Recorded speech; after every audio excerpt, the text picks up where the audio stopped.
আমাদের দীর্ঘদিনের আকাঙ্ক্ষিত জুলাই ঘোষণাপত্র রাজনৈতিক দল এবং অংশীদারদের উপস্থিতিতে ঘোষণা করা হয়েছে।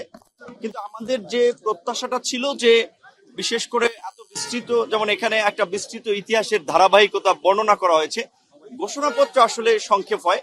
এবং হয়তো আমাদের ধারণা ছিল যে এখানে এই 24-এর গণ অভ্যুত্থানের প্রেক্ষাপটটা হয়তো টানা হতে পারে। সেই প্রেক্ষাপট হচ্ছে 2018 সালের কোটা সংস্কার আন্দোলন এবং বিশেষ করে আপনার গত 1.5 দশকের ফ্যাসিবাদ এবং এই ফ্যাসিবাদী ব্যবস্থার বিলোপের জন্য আমরা যে রাষ্ট্র সংস্কার চাই এবং রাষ্ট্র রাজনীতির সংস্কার একটা যে ব্যাপক জন আকাঙ্ক্ষা তৈরি হয়েছে, সেইটার একটা আকাঙ্ক্ষা বাস্তবায়নের জন্য একটা আইনগত এবং একটা নৈতিক ভিত্তি এই ঘোষণাপত্রে দেওয়া হবে। কিন্তু জুলাই সনদ বাস্তবায়নের বিষয়ে এখানে বোধহয় ওইভাবে আইনগতভাবে খুব বেশি কিছুতে ফোকাস করা হয় নাই। কার্যত আগামী নির্বাচন এবং নির্বাচনের পরের যে সংসদ হবে সেই সংসদের উপর ছেড়ে দেওয়া হয়েছে। সেক্ষেত্রে আমরা মনে করি এই জন আকাঙ্ক্ষার কতটুকু বাস্তবায়ন হবে